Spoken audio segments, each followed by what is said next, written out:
we have so many parts of society that intentionally seek to divide for personal gain. Because actually, you know, there's more that unites us than kind of separates us. So I think when things feel overwhelming in a big way, what can you do in that kind of small way? Challenge that, because that silence or inaction just contributes to the growth or the development of that other narrative. But if we decide to get our own starters and our own main, and then now you want to come and share. Nah. Hello and welcome to the Social Matters podcast. We are three social workers talking about social matters. Hi, I'm Nadia. Hi, I'm Fran. Hi, and I'm Eugene.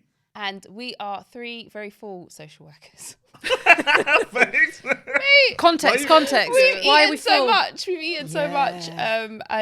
But yeah, I'm not mad about it. I'm happy to eat. It's okay. You know what? As you were doing the intro, you just started looking. I was like, "What's she looking at?" I was like, "Oh yeah, there's a camera." You're so. It looked like you started looking up. I was like, "What's she looking at?" Who's she talking to? Who's she not talking to us? And also for context, we don't normally record. We're recording in the afternoon. We don't normally record in the afternoon, so that's why we're full, because we've had a really big lunch. and hearty lunch. Yeah, we did. And this morning I remember us saying, we weren't that hungry, and then it hit us all at once, didn't it? Yeah. And then we all went in. Yeah. And had a massive lunch. So yeah, I'm feeling really sleepy. Guilty. I know, yeah, I do. I just feel very full. But anyway. I feel great.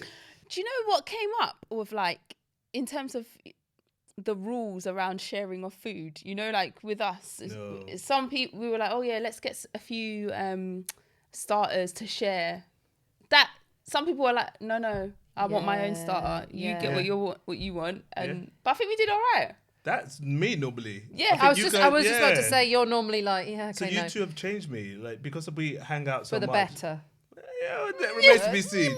But that because we hang out so much and we eat as a free with the work we do, like, I think I've kind of got used to sharing a bit more. I say that, but today was the first time we shared at this restaurant. I had some of the starters, but I didn't mind that because we got a nice selection of starters. Yeah. But normally I'm like, nah, don't, because my feeling is that. So I don't mind sharing as long as that's what we collectively decide. Whatever your group is, what you collectively decide at the start point.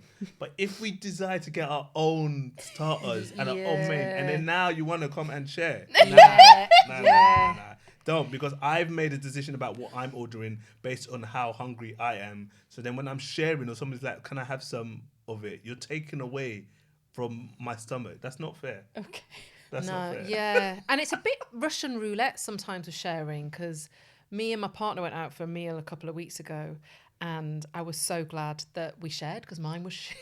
I was like, if I just had that, what a bad choice that would have been. So that was definitely one where I was glad. But yeah, I like to share, but I know what you mean. It depends. You've got to all be in on the same, like, something that you like, and then there's negotiating that. Yeah. And sometimes if it's choice paralysis from the menu anyway, and then you got to think, do I even like that? Do I like that? So yeah. But yeah, I'm not. It doesn't, like, I'm not affronted by it. Some people are like, never share. It depends what mood I'm in. Sometimes I'm like, oh, you lot know, I don't want to share with you. But today I felt open. But what about if you were with a group, let's say you were just hanging out with two of your friends, and then you got a selection of stuff, and let's say you was to share something like sushi, and you was to say, okay, everybody gets 8 pieces each of this, like, 24-piece sushi. Let's say that hypothetically. Hypothetical. And then you count how much you eat each, and then just one person just... After 2 seconds, you look down and there's only 2 and it's all sushi gone, left. and then one person has clearly had 10 or 12 or 14, and then when you ask her how many she's had, she says, I've had 4. And she's got sushi rice all over exactly. her face. And she has her chopsticks ready. I've only had 4. I'm like, are you sure, mate? I mean, hypothetically, let's say, how would you respond if you were with somebody who did that? I like sushi, innit? I like sushi. Sorry. I just get in the rhythm and keep going. Sorry.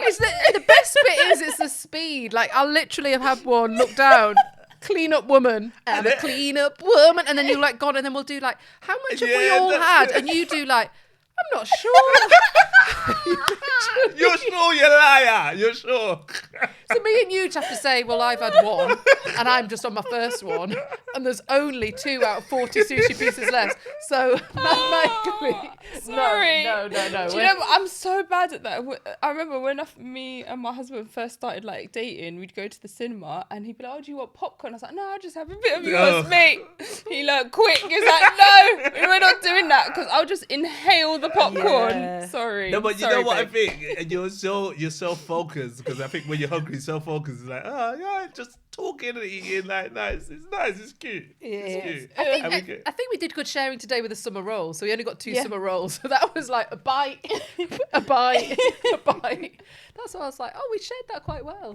Oh, sorry, Brilliant. team. I apologise. No, it's good. no, Full we love you for permission it. to pull me up. Nah, on my I don't greediness. want that. No, yeah, I want you to be you. I Continue mean, to I'm as well, because you two, I often will say I don't want something, because we were like, should we get dessert? And I was like, no, I'm full. And you two are like, yeah, Franny, because then I always were like, no, I don't want something. And then I'm like, you do? A little bit of that. And I'm So, like, yeah. a little bit of this.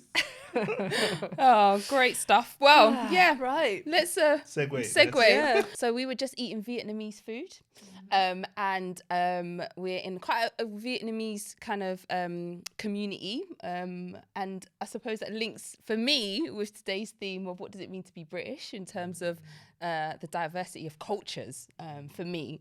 But yeah, we're going to be thinking about what does it mean to be British in today's Britain.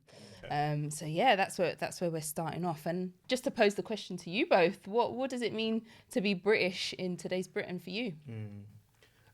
I think like connected with that is context. So I think like now, because we've had what we've had in the last couple of weeks and months with the rise of the far rights, with the raising of the flags, with the rise of the far right in not only in the last few months but over a long period of time. I think it raises the question for a lot of people, what does it mean to be British in this current context? So I wonder, if you asked me the question 5 years ago or 10 years ago or 20 years ago, because I'm only 21, what are you laughing for? Whether the answer would definitely be different in all of those different times because of context. But I think it's such a maybe difficult question to answer. For me, what does it mean to be British? Because I think when I think about how I identify, British is a part of that. But I think my ethnicity is Nigerian. I was raised in a Nigerian household in London, so I think the mixture of who I am is Nigerian, is a Londoner, is British as a wider context, is English as a wider context. So I think with all of that in mind, being British to me is the ability to be yourself. And British for me is multiculturalism, it's diversity, it's the acceptance and the unity of people. And I think I'm very much influenced by London and my diverse friendship groups and family and all of that. So for me, like that's what it means to be British. That's what it means to be patriotic, to be inclusive of people, to be connected. But I say this as a very personal view because I have the view that it's not a collective opinion, and as reflected in what those people who go onto the march and taken on the flag and used it in a way to divide.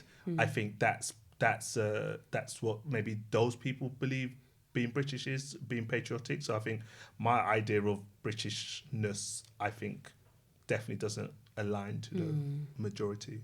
Well, not the majority, those people like that who believe in that way.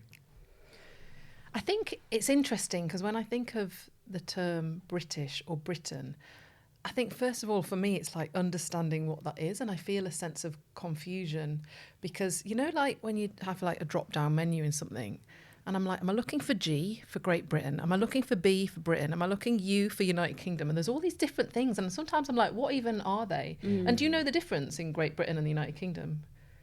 No. I was going to say yes, but then I was like, well, no. so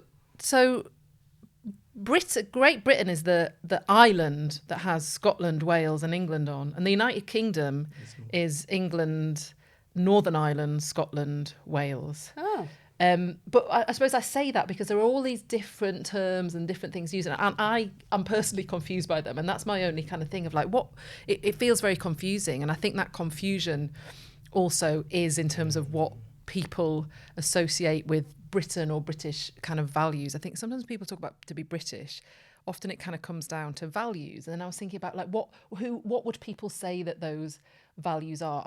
That's not my perception of it, but I think when I hear of late, particularly like right-wing rhetoric, it's like British values, and often I think like what would they be? And it's often like respectability and these sorts of things. But yeah, but then the people who are espousing that are doing the absolute opposite. So I'm like, so that there's often that at odds when people who I think are like, you know, Britain, it's like it's at odds with what you might have as a kind of idea of a British value. When I say an idea, I mean the ideas that are put out there in a kind of more general, formal way. I think for me, when I think about, I was thinking about, do I even use that term? I don't say I'm British. I don't think that doesn't feel like a term that I would use. And then I was thinking about context. Okay, if I'm not in this country and I'm abroad somewhere, what do I say? And I think I say English. But again, I don't have this like, I guess as you said, patriotism. I don't have that at all. Like, oh, I'm British and proud and those things. And I guess, yeah, thinking about even before that, like when do I hear that? For me, I guess historically, you learn about the British Empire, which is wholly negative. So yeah, I definitely have an aversion even to like Britishness in some ways, particularly because thinking about the current climate, it's used in a you know, racist, xenophobic way, and that's not for everybody. But when I think of it, that's certainly of late what I think of, and therefore I find myself moving away from it. Your face looked like you wanted to say something when Fran was like talking about. No, I was just agreeing. I think I was agreeing because I think that's the same with me. Like using the terms English and British doesn't kind of. I think I use Londoner more than anything if I have to identify myself in this context. But yeah, when you're even when I'm abroad and people are like, oh, where are you from? I'm like, I'm from London. I was just thinking about what do I say? I say I'm from London, and yeah, just agreeing completely with what you're saying around how the kind of rise of the far right, I think, and I wonder whether this resonates with listeners, is people moving, it causes people to move away from what it means to be British. The rises of the far right, the current context, and the rise of the far right in the 80s and the 70s, I'm thinking of particularly connected with football hooliganism and the use of the flag in similar ways with the National Front, and then linked with empire and colonialism. I think the legacy of that is evident in society, and if you know about colonialism and the extent of the British Empire, so that's why for me it's like, yeah, I struggle to say I'm English or British because of all of those reasons. So yeah. So a few things are coming up while you were speaking. So I recently, literally just the other day, come back from Cyprus, and while we was, and I was, I've got the new blue passport, and there's something kind of interesting about the passport. I remember, I can't even remember. It was such a long time ago when I was young. Somebody was saying to me how once you've got the British passport, that's gold. Like someone said, that's gold. For you to have that, to be able to kind of move, around the world in however you want.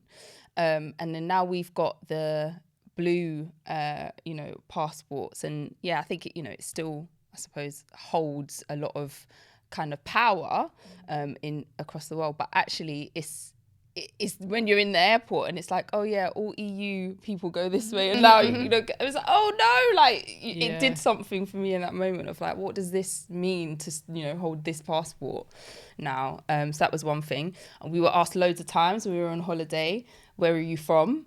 And we all said London, like we were all yeah. from London. That's what we said. And then somebody was like, no, like where are you originally from? Which you get that. And I was just noticing how my kind of response to that question, because I wasn't in the context of the UK, like it didn't jar as much. Like I don't know why.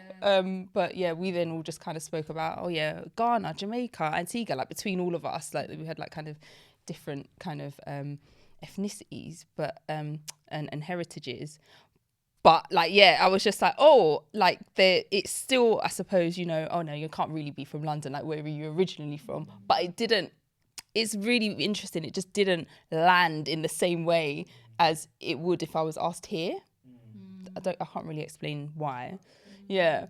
And then in terms of like being proud to be British, that's definitely a question that, you know, similar to what you were saying, Yuj, about, you know, if you would have asked me a few years ago how that would be, I remember like, especially with like when it was a royal wedding or whatever, I'd be so like excited. Oh, it's the royal wedding. I remember for Will and Kate's Your mate Will. My mate Will. You know Will and Kate. And they, you know, we had like we did like a watching party thing at my house, and you know, had like afternoon tea and stuff. It was like, that's for me was like, you know, celebrating being British and like, you know, a British thing. Yeah.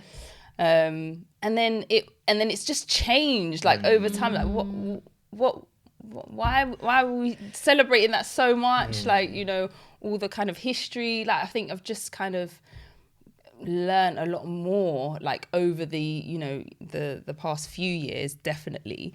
And it's just shifted a bit. Like I am British, and when people ask me where I'm from, I say I'm from London. Like I don't fall around the Britishness. So it's confusing. It's complex. It's that's what I'd say. I was just thinking of you with that question around where are you from, where you're really from, and thinking about, in some ways, my sort of rejection of a British identity, but the privilege to be able to do that because people don't ask me where I'm from. You know, as a white person, I have this like aversion to some of the sort of things, but then it's like I don't have what you two might have in terms of the like, but where are you really from? Because I think sometimes Britishness, particularly of late with right-wing kind of rhetoric, is based on race, is based on ethnicity, when people are questioning that.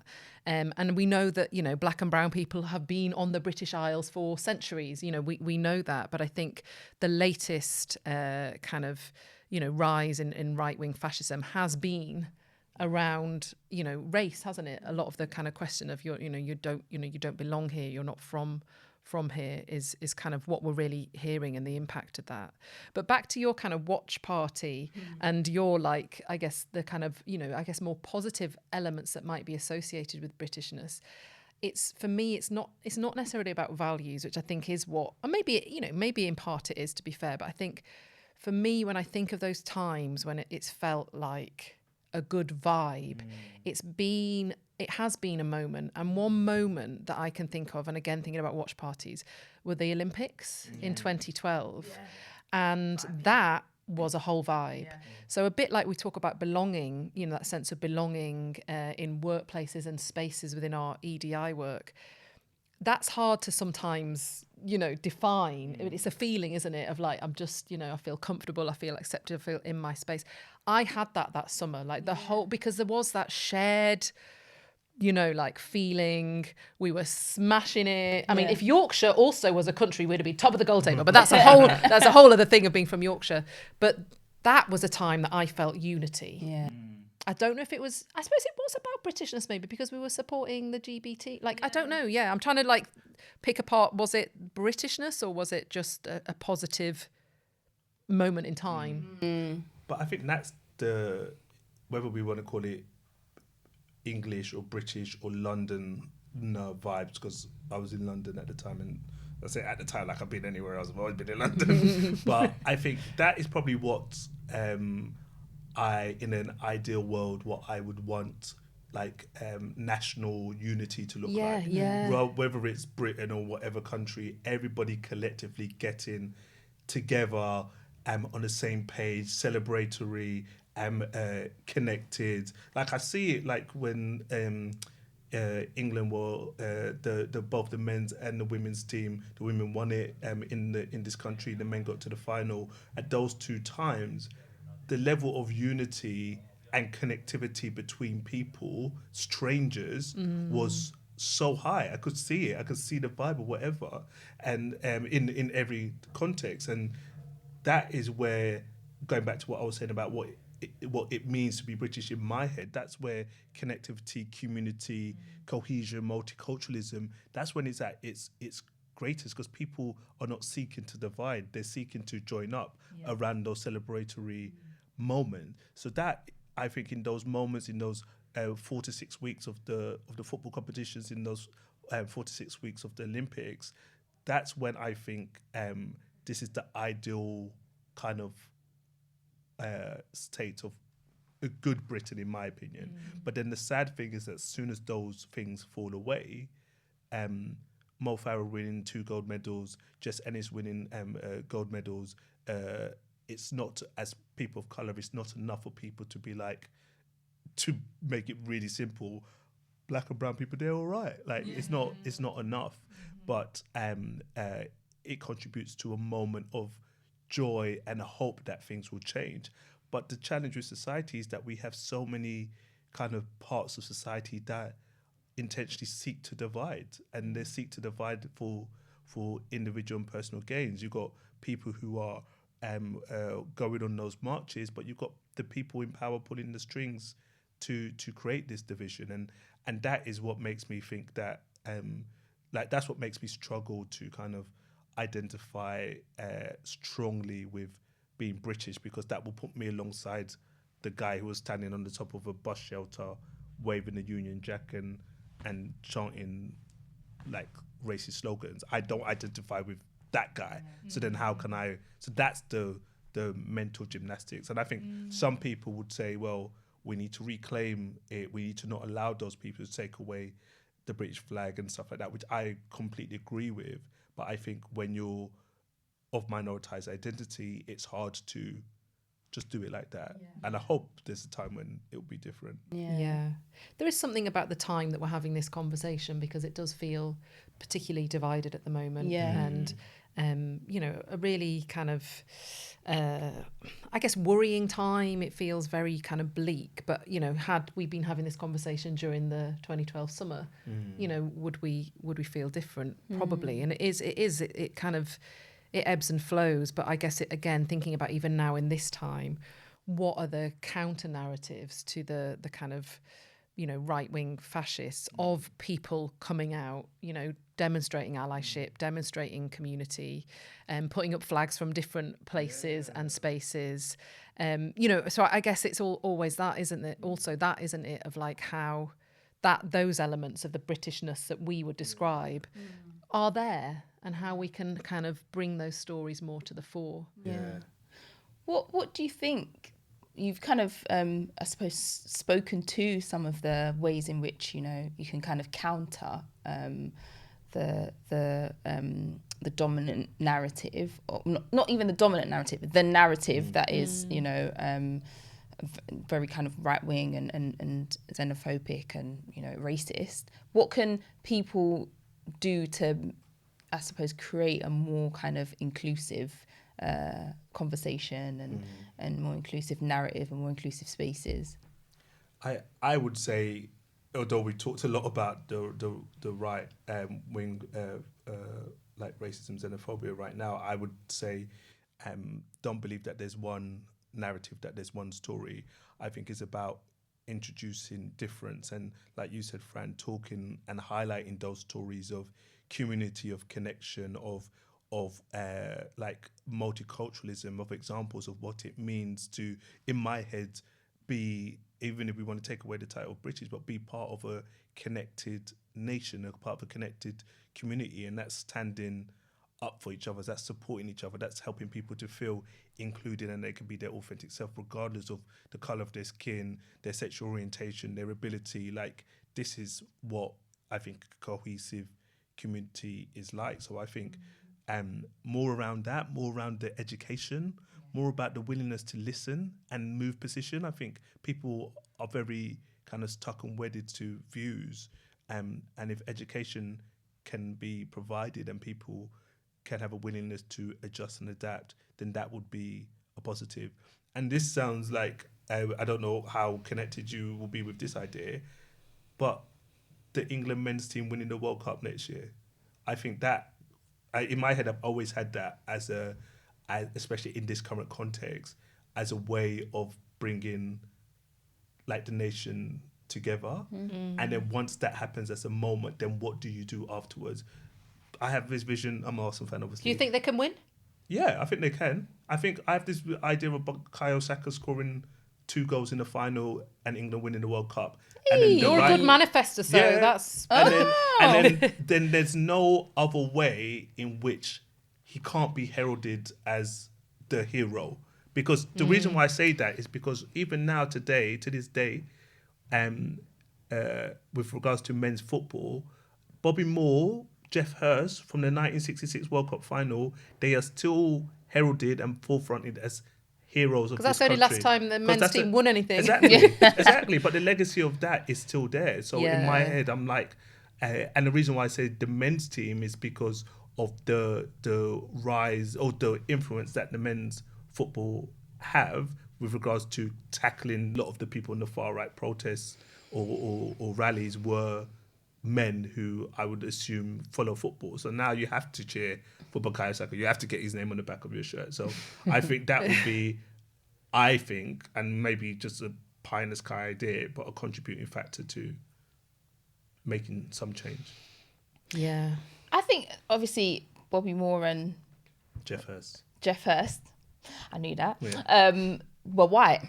Yeah. And I know that, Bukayo Saka very obviously isn't. And I don't have, maybe you're right, Yuj, but I don't have as much kind of hope that he will be as heralded in such a big way as those guys were. I don't believe that. I want That's the hope. Forced. Oh, I want people okay. to be forced to cheer. Okay. No. Yeah. I say that in jest, but I think like I want people to kind of who are far right and racist to have that dilemma of I don't like what this person represents, but he's just got me my first World Cup ever. So I want that. I want people to have that internal battle with each other, with themselves. But that's the precarious nature of Britishness and for a person of colour, because we know in the men's last Euros, as soon as the penalties were missed, races, we knew the it. turning. Yeah. And the same happened with Jess Carter as well, isn't it? In the women's Euros. Yeah. So it's that kind of, holding the hope for a moment, another moment like, the kind of Olympics or the World Cup. Because it will come, and that's not to be kind of like toxic positivity, but it will. And I say that because we know throughout history, these moments ebb and flow. And even right now, the kind of, the rise of reform and the kind of right-wing media and kind of narratives that we're seeing, it's still present. But even the flags, that's also died down a bit. I said I was driving the motor. I don't drive. I was being driven on the motorway, and there's something also symbolic about the dead flag hanging off the motorway, because they're all a bit dirty and battered now. And like I say, that's not me minimising the current climate and mood, because it is still there. But there was a moment a month ago that it was like every single sort of lamppost.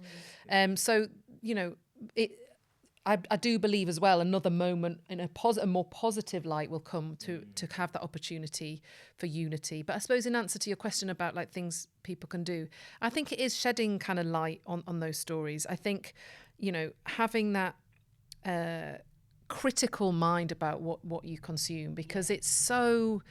I mean, and it's hard to do that because we're consuming stuff from the media all the time, but so much of it is just kind of false, like ideas and lies. So just kind of thinking about that. But then I often say this, but it is those micro interactions that you have with people to challenge the narrative of kind of difference, dislike, kind of hatred and xenophobia, because actually, you know, there's more that unites us, you know, than kind of separates us. So I think when things feel overwhelming in a big way, what can you do in that kind of small way to build interactions and relationships? Yeah.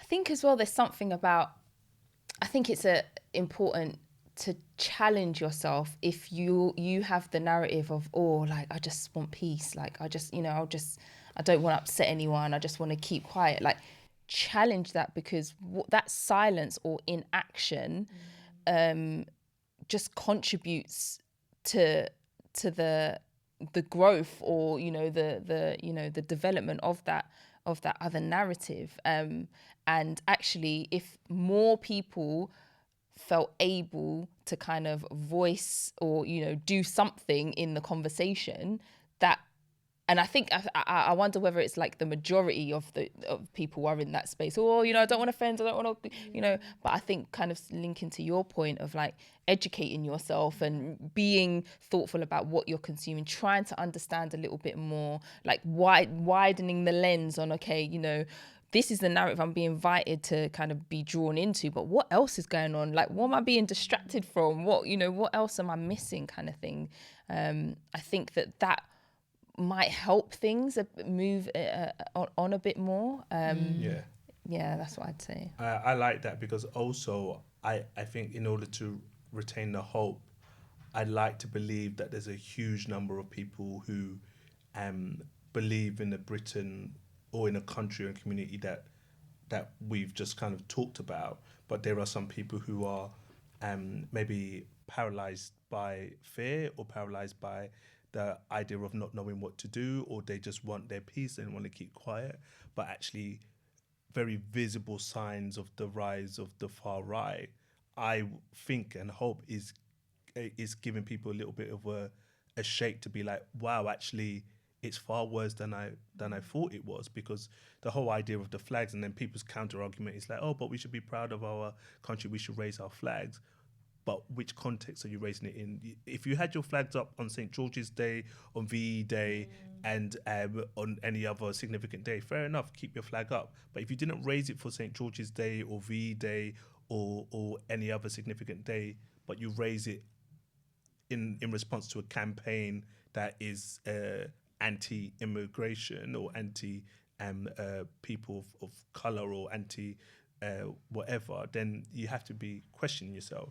So I think a lot of people, I like to hope that a lot of people are sitting back and thinking, wow, this problem of the rise of the far right is far worse than I thought it was. So now I want to like do something small, medium or large. Yeah, this problem of the rise of the far right, I'm part of the solution. Like, you know, thinking about it like that, it's not just a problem that's happening over there. And you're, you know, if we're thinking about being British and wanting to be kind of, you know, proud of being British or whatever, what are you doing to be part of the solution?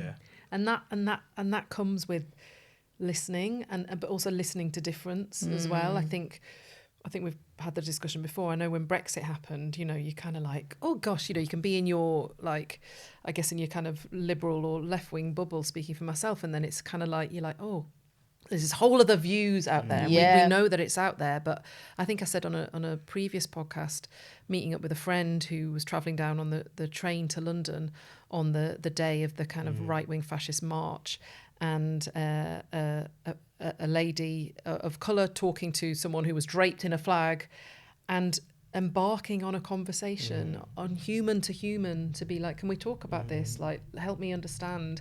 And she observed it, and just that kind of leveling on the human level that sort of connects. And it might not be that, you know, you skip off into the sunset like that, you know, let's be kind of real here, but actually, you know, if that's one small conversation, and as you often say, kind of grit in the system of difference, introduce some difference, that even if it is that person thinks, oh, that person was all right, you've introduced some kind of difference or change. So I think that's on everybody's responsibility, because actually sometimes I know myself, I can feel so different to the views that I'm seeing in terms of the right-wing fascist views that you just like dismiss it as absolute kind of, problematic nonsense, which it is. But how do we understand the kind of disenfranchisement and feeling of those people who feel the need to come down in London draped in a flag?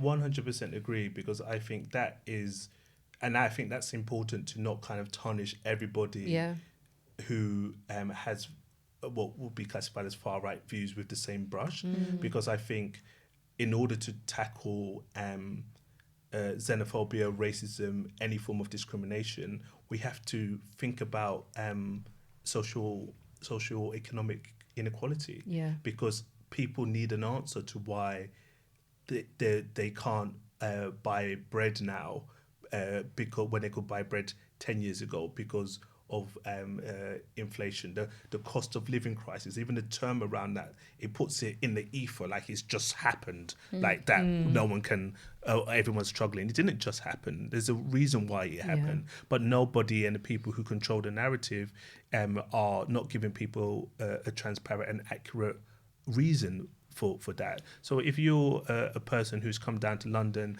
and you're from a very working class background, and you've seen in your rural part of like somewhere up north is that there are less jobs, your family and friends are all struggling, and then you pick up a newspaper and they're telling you an Albanian family have got a 9-bedroom house in Hull, you're going to be like thinking, and they're telling you that these are the people, get a free phone or whatever, and iPad, then these are the people who are taken away from me. Whereas like a starting point for sorting out social economic inequality is to get the big corporations, the super rich, the billionaires and the millionaires to just pay a little bit more tax. Like, but the pattern historically has been like, no, public services and the working people are the ones who will have to suffer through services being cut or suffer through tax raising, because this belief that no, if we don't keep the super rich happy or the big corporations happy, then they'll take their business elsewhere. They need this business in this country as much as we need their business to be here. So what's happened before hasn't worked. So we need to do something different. Yeah. Huge for Prime Minister. What are you saying? Nah, I don't want that. Nah, man, I don't want that, man.